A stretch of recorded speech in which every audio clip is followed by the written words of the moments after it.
systems have bugs, am I right? No matter how good you think you are, there are problems. And it's only when we have too much hubris, too much pride in what we've built, too much overconfidence in it, that we say, it doesn't have to explain itself, I'm sure it's right.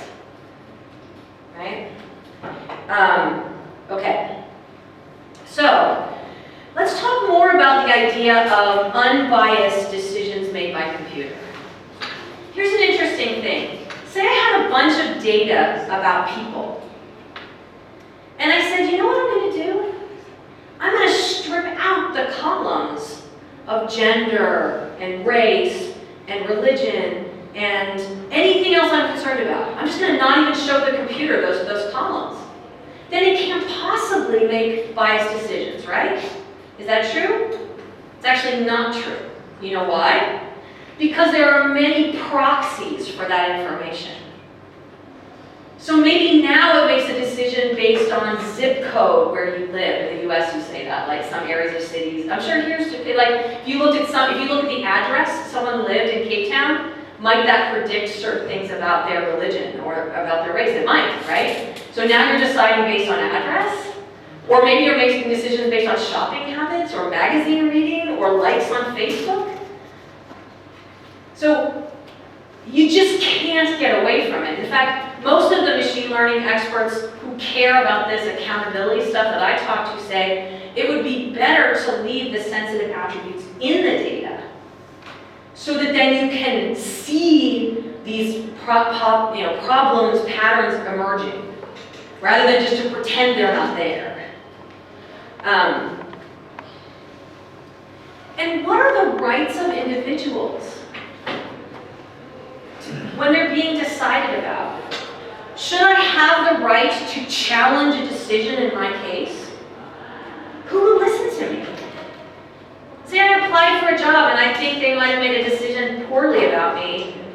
Will they even talk to me? Will they even, give me any explanation? Will they let me provide more information? Here's something that would be good, is at least maybe say, let me see the facts or the evidence that you think you were using to decide about me.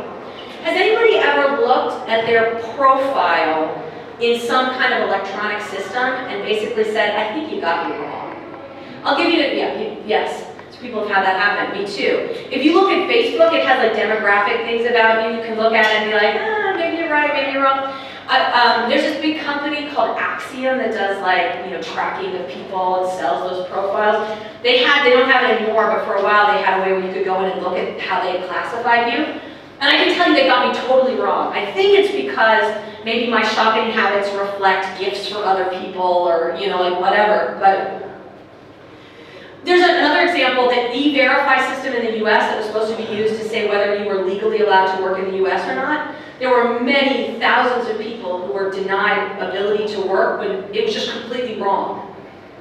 Okay, so just to start out with, many times they were making decisions based on incorrect information.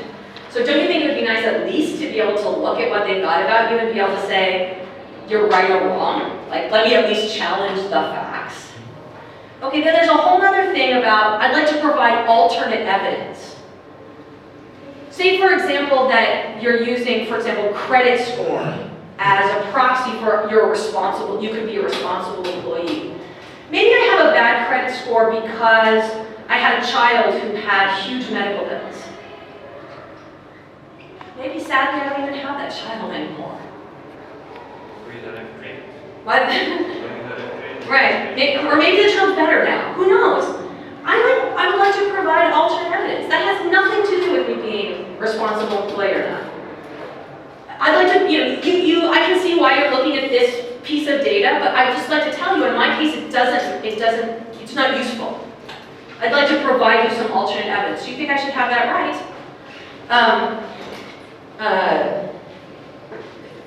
And so many times, there's just no one you can talk to. It's just the software said so, and no one will even listen to you. You say, I am a dog.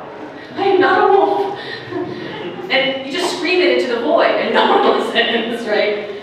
We need to build systems that are more accountable to people, right? And a lot of these machine learning decision-making systems are saving labor, am I right? So is it too much to ask that some of that labor savings be reinvested into people who would listen to alternate evidence? I don't think that's too much to ask. Now, could you imagine that companies might not do that on their own? Might there have to be some laws that require it? I think it would be good if we collectively lobbied for that, demanded that, right? Another important thing to think about is market forces enough to make this better? So say you have a bug on your, has anybody have the experience of like you're using a piece of software and it's buggy for you, it's just not working for you? I'm sure we've all had that, right? And maybe you ask around your friends and they're like, no, that works fine for me. No, that works fine for me. You're the only one it's broken for. Have you had that experience? Okay. So, but you have this belief that eventually it'll get better. Like your iPhone is freaked out, it's not working for you, but you think eventually there'll be an update and it'll get better. Right? You have this belief that it will get better. But what if the market forces are not after your interests at all in this case? They're after the interests of people making decisions. I'll give you an example. There's a long tradition, sad tradition, of not wanting to hire women who might have babies, who might leave the workforce and have a baby. Because it disrupts, it's expensive to the employer, right? Well, we all came from someone who had a baby. So like, as a society, don't you think that we should like honor that and it's a tax. We should basically say to employers, I realize it might be expensive for you, but you know what? If we want to have a healthy society, people have to have babies. So, like get over it. Am I right? Okay, so how different is it to say, it's another tax. It's like saying, this is the tax you pay for a healthy society. You can't be mean to women who are having babies. Sorry, you can't do that. This is another tax. You say that you can't make arbitrary decisions about people and not care about individual problems. But could you imagine companies that are like, oh, that happens so rarely, I don't have the time to debug that. Like, really, this is working fine for me.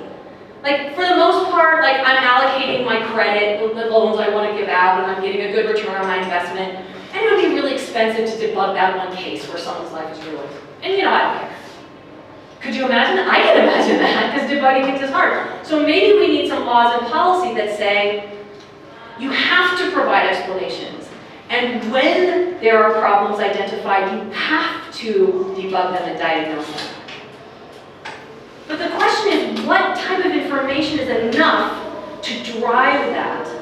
Many companies, what they want to do with their decision-making algorithms is they want to put them in proprietary boxes and say, you don't have the right to, run tons of tests and understand them. You don't have the right to see the source code. You don't have a right to an explanation. You don't have a right to constant platform testing. I think maybe as a society, as a world, we should be demanding that. Because there's too much risk to individuals, to society, of allowing that mischief to go on. It's just, what kind of protections are we going to build into our society for individuals impacted by decisions? I don't think it will happen automatically. Just like many kind of labor protections or consumer protections had to be lobbied for. You had to say things like, you have to provide an ingredient list on this food. And you can't use these ingredients, these are dangerous. Right? And that didn't happen automatically. Or workers in this kind of environment, you have to have these protections for them. You can't just exploit them. Right? I think we're in a situation like that now with software decision making. But for the most part, many of us are being sold an incorrect image of what the world is. People are being told, that old, past, ugly human decision-making that had tons of bias in it and was terrible? I'm just going to replace it with lovely, wonderful, clean computer decision-making, where there's no problems at all. Have I convinced you that that might not be true? Okay, so I think we don't want to fall into that trap. We want the good parts of computer decision making. Yay, right? Help us do things better. But we want to watch out for these gotchas where people might try to hide mischief, right? And what about, you think the platforms that are running our society, would you say things like Facebook and Google and Uber or whatever are they're having a big impact on running our society? Am I right? Here's an interesting question. Do you consider yourself to be a citizen of Facebook? Like you consider yourself to be a citizen of a country? If you did, you could consider how many citizens of Facebook there are. There's maybe more citizens than many countries. You could consider what the gross domestic product or whatever of Facebook is, and it would stand up there with a lot of countries. And it has a certain amount of power to guide the lives of its citizens, but it's not particularly accountable to its citizens, is it? Is that going to be a world we like? What about Google? How do you trust when you Google something that it's telling you like unbiased facts about the world? It's not. Many people do. Like, oh yes, completely unbiased facts. It's not as simple as that, and I'm going to show you some examples of that. So these platforms like Facebook, Uber, Google, and whatever, they're not optimized to help you. They're not optimized to help society be a healthy society. You know what they're optimized for?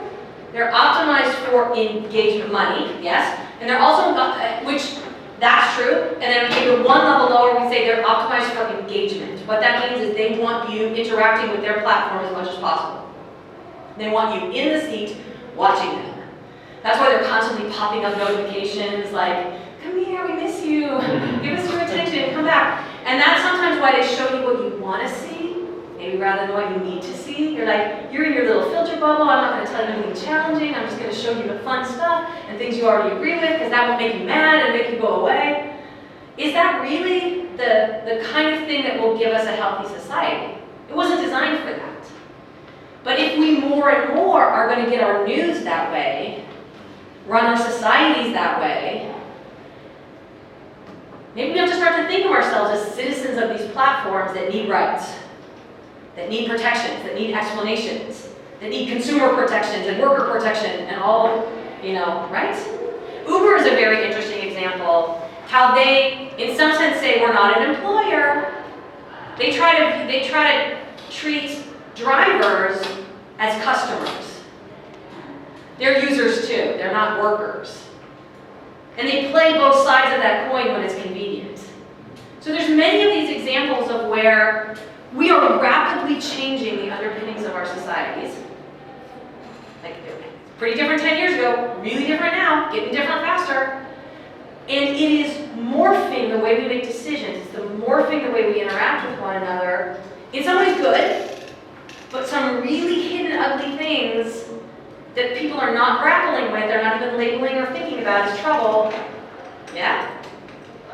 And I would say we actively need to examine these algorithms, this software, these platforms, not just for their good, but for the benefit of individuals and communities and societies. Am I right? Yes. I think I 100% believe I'm right.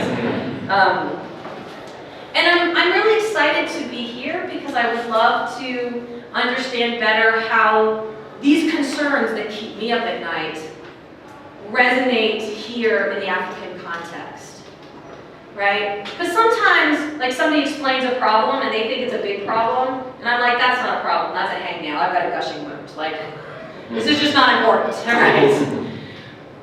But I think this is really important, and I think it should be really important to you guys. But I don't know how you're going to view it. You might be like, okay, yeah, I see that's a problem, but honestly, I have bigger problems. I just don't, right? It's not on the top 10 at the moment. And I should hear that, right? But I feel like you have an opportunity to be more strategic and more wise in the adoption of digital technologies than maybe some people who rush to be early adopters.